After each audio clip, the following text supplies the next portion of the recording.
Debate y luego pienso dónde lo subo y qué mierdas. Who would win a death battle? That's right, he's back. In case you're one of the many psycho supervillains stalking the streets of Gotham City, I would make peace with whatever god you pray to, because they won't save you from the goddamn Batman. But before he dressed like a giant rodent and employed little boys in booty shorts as meat shields, he was Bruce Wayne, scion of the multi-billion-dollar company Wayne Enterprises. Until Mom Bruno had Diaz. a 360 no-scope, leaving Bruce with a void inside him that could only be filled by the never-ending quest for justice and vengeance. That night, Bruce Wayne died, and the Batman was born.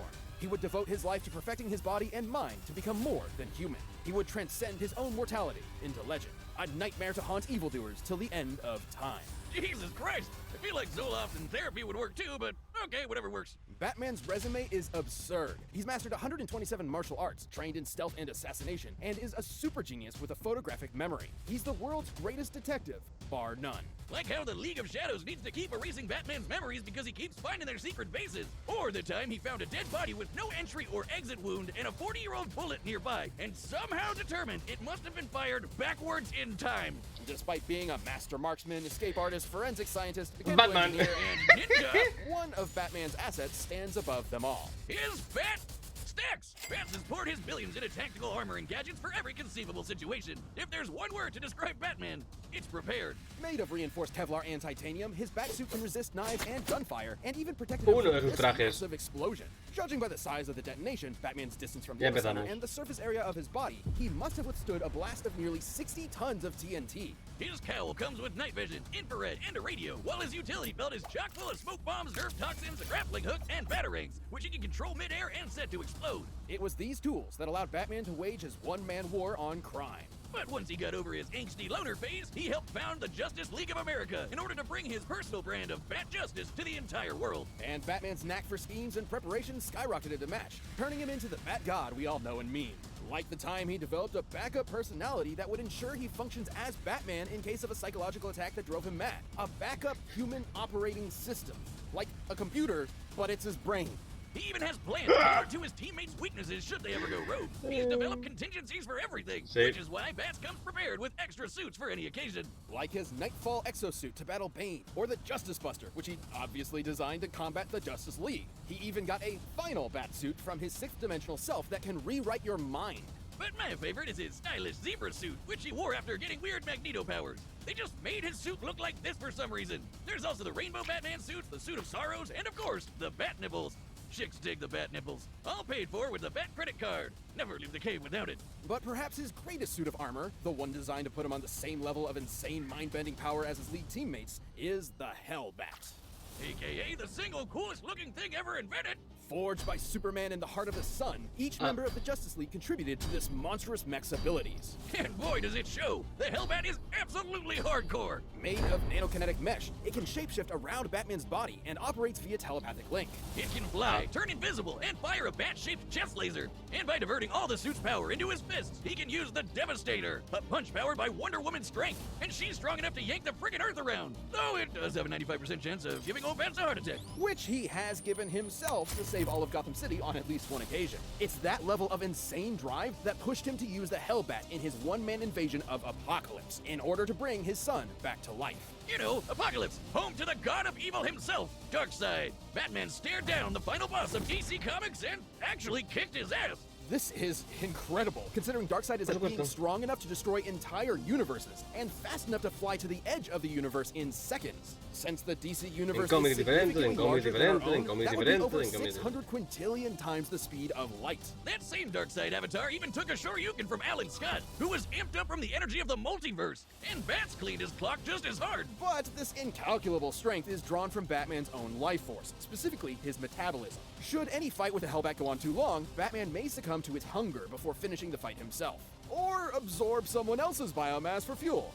That works too. So basically, you'd have to be completely batshit insane to pilot this thing. And Bats, yeah, sorry to break it to you, but the grown man that wears his underwear on the outside isn't all there. In keeping with being a perfectionist, though, he's completely aware of this. That's why he does not kill. Because if he did, he understands that he can't trust himself to know when to stop. Batman has outsmarted the nigh-omniscient Metron, Estúpido. defeated his dark counterpart, the Batman Who Laughs, and humiliated Superman in a one-on-one fight. No, wait, that one's not canon. That one he technically had help. Yeah, that one! Although many of his greatest accomplishments have been aided by his exceptional prep work and foreknowledge, he's no stranger to being put on the spot, even in the face of Armageddon. Who else would kick Acaban de the demostrar las veces que specter, pelea con the los Superman en angel of diferentes wrath, God's cómics, divine son judgment in multiversos the diferentes y face, tal. and then tell him to get the hell out of his city? I'll tell you who. The goddamn motherfucking na Batman! My parademons arrive soon. Think I haven't planned for this? You would be forgiven for doubting the destiny of genius, billionaire, playboy, philanthropist, Tony Stark. Yeah, cause you can add massive prick to that list too. Tony's parents died when he was still young, leaving the mind-bogglingly brilliant prodigy to inherit a 102 multi-billion-dollar tech company. With mommy and daddy's purse strings, Tony decided to live it up and down in booze and the ladies. Which was problematic considering he made his fortune as a part of a military-industrial complex, selling devastating high-tech arms to the highest bidder. And Tony got to see his handiwork firsthand when it literally blew up in his face. Tony never had much of a heart to begin with, but after that, he literally had even less. Unlike so many men of weaker spirit, though, Tony refused to give up. He was made of tougher stuff. He was made of iron. So he built himself a robot suit to bust the hell out of there. And when he got back to the good old US of A, he devoted his life to protecting the world from the kinds of weapons he helped make by making an even better robot suit and becoming a superhero. I am Iron Man. Building new suits of armor wasn't just a hobby for Tony, but an obsession. Over the course of his long career as a founding member of the Avengers, he has constructed dozens of different models, which he can call to him at once like a literal one-man army. Most of his armors come with the same basic toolkit: super strength, massively hypersonic flight, and repulsor blast. Repulsors are extremely dense beams of muons, unstable subatomic particles similar to electrons. They're actually really interesting. See, they're classified as leptons, which don't have any known substructures. Just sort of like... It's a laser! Just suck the fun out of it. His armors also come with onboard AI, like Friday, which can hack into enemy technology, command his other suits to fight remotely, Friday, and operate Jarvis. down to the picosecond. That's 1/trillionth of a second. Even outdated armors are strong enough to blow up a chunk of rock as big as Manhattan. By taking a look at its speed, Tony's armor would have had to be hidden with an energy of nearly 300 teratons of TNT. That's 3 times stronger than the asteroid that wiped out the dinosaurs. Years spent defending the Earth has conditioned Tony to be prepared for any threat imaginable, and he has an armor for almost any occasion. He's got an armor to bust bolts, an armor to bust Thors, an armor that can turn intangible, a super tiny armor that can mess with your insides, and an armor made of white sticky alien goo. Definitely not legal in all 50 states. Gross. In order to remain as flexible as possible, though, his standard go-to is the Model Prime. It has all the classic Iron Man staples and has even incorporated size changing for extra strength, an invisible stealth mode, And a badass lightning samurai sword! Say what you want about the smug son of a bitch, but he's definitely got style and crippling alcoholism. But look who's talking! it was more than likely that same devil-may-care attitude that led to Tony revealing his secret identity to the world, which I guess had no consequences. Look, Wiz, when you build a space laser strong enough to wipe out alien fleets in one shot, I don't think the Mandarin is going to interrupt your shawarma lunch date. That space laser is a Dyson sphere, a It's funny. speculative superstructure that is meant to encircle an entire star and harness its energy. Something only possible by a theoretical Type 2 civilization on the Kardashev scale. It's basically when you're galaxy-brained enough to draw power from the entire solar system. I know it's comics, but the fact that Tony just has one of these lying around is insane. Known as Soul's Hammer, Tony's incomplete sphere is strong enough to destroy a planet at only a 2% charge. Didn't you work on one of those? I remember you talking about how it solved A your ver, student loan. destruir un planeta con solo un 2%. Ya, hay planetas y planetas. No puedes comparar la Tierra con Júpiter. ¿Ves? ¿Qué quiere ser tan técnico, ser técnico de verdad? Problems once and for all. On behalf of the families of several planets that no longer exist, I'm not legally at liberty to discuss that. Years of protecting the world from aliens, gods, and even his friends. All of that stuff wore Tony down and turned him into the one thing he promised himself he would never become: a narc. Siding with the US government's enforcement of the Superhuman Registration Act led to a literal civil war between superheroes.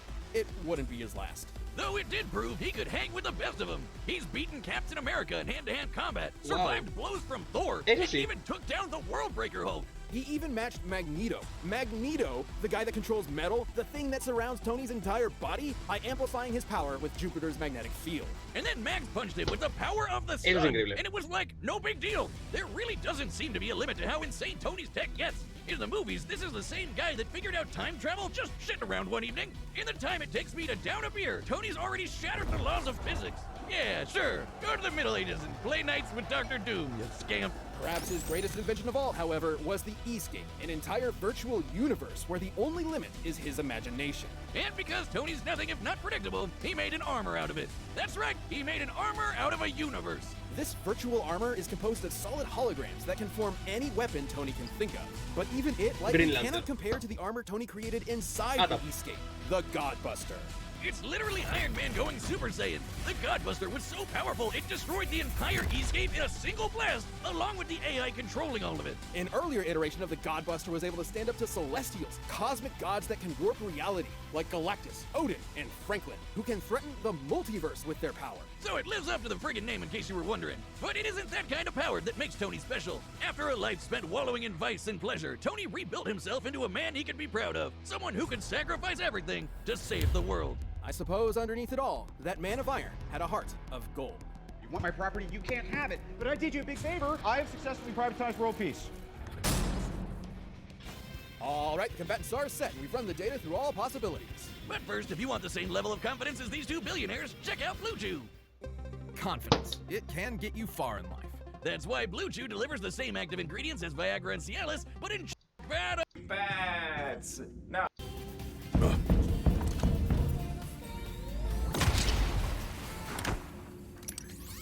Hey, bats. Now, I can respect a man with a healthy sense of paranoia and billions to spare, but Steve and Nat are really up my ass about this. Take the watchtower offline now. Bruce. You don't want this fight, Tony. It'll be the biggest mistake of your life. Clark, do you read me? The watchtower is being attacked. Seriously, Bats? Superman? I figured out hacking in the 2nd grade. How do you think I got in here? Aside from...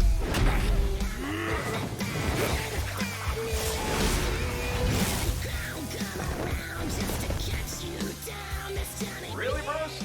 This sticks? I thought we were grown-ups here. Ready when you are. Ah, ¿ya? Vale, gana Tony.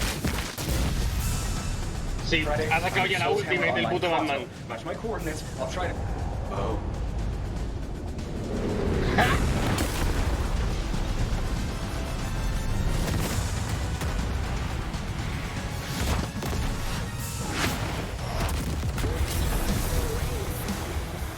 What did you expect?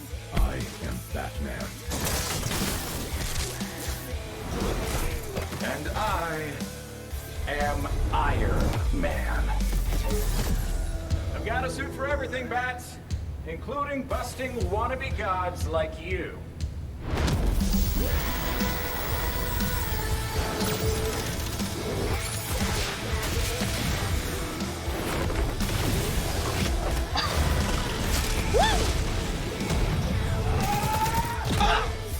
No, pero sigue.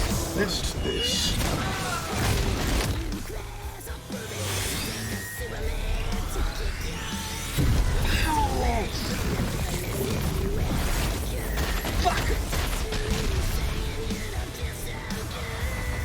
Ay, no puso quién crees que va a ganar la mierda.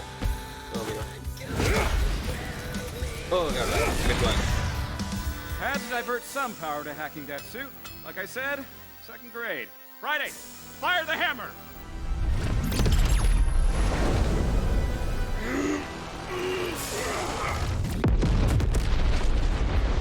¿Cómo sobrevives?